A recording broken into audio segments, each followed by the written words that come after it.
Greetings, ladies. My name is Nyaungwa from Namibia. Welcome to the Change the World School of Prayer. Today we're going to be focusing on study hall 3, which is about prayer power. Prayer is a very powerful tool.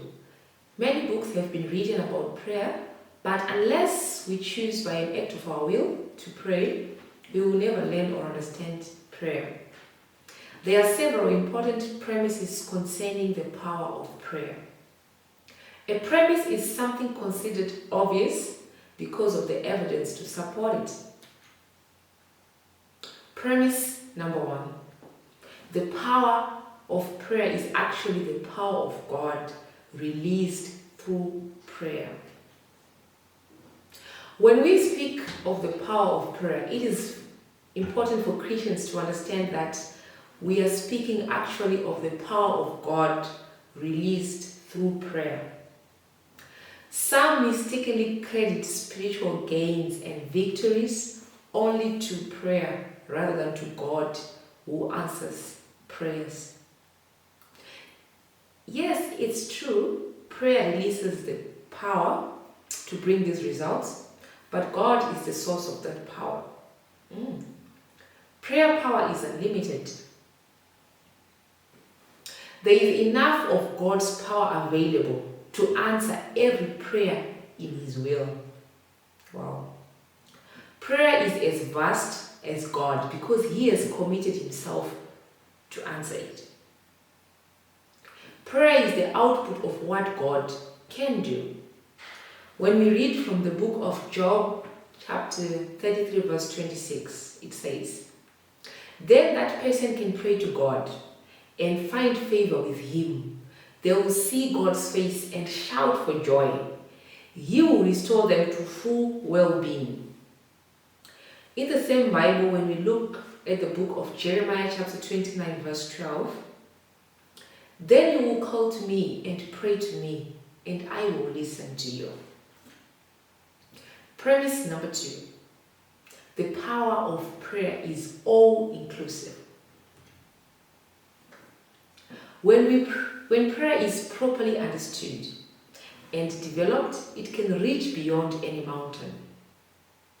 Prayer is the key that unlocks all the storehouses of God's infinite grace and power. Wow. All that God has is at the disposal of prayer.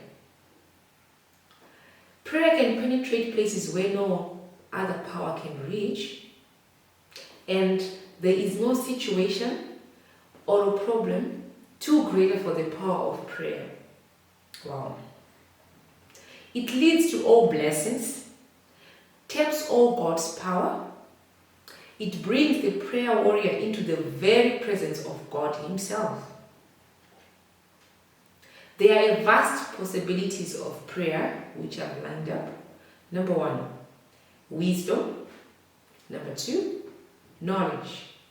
Number 3, holiness.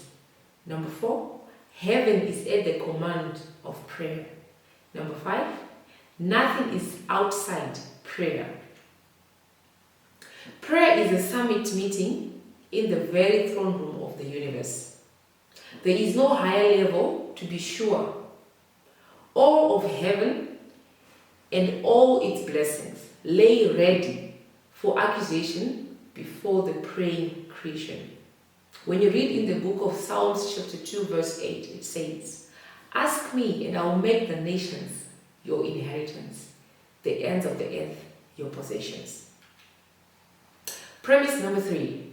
The power of prayer is largely untapped by God's people today. The power of prayer is hidden power. You have to tap into it. Wow.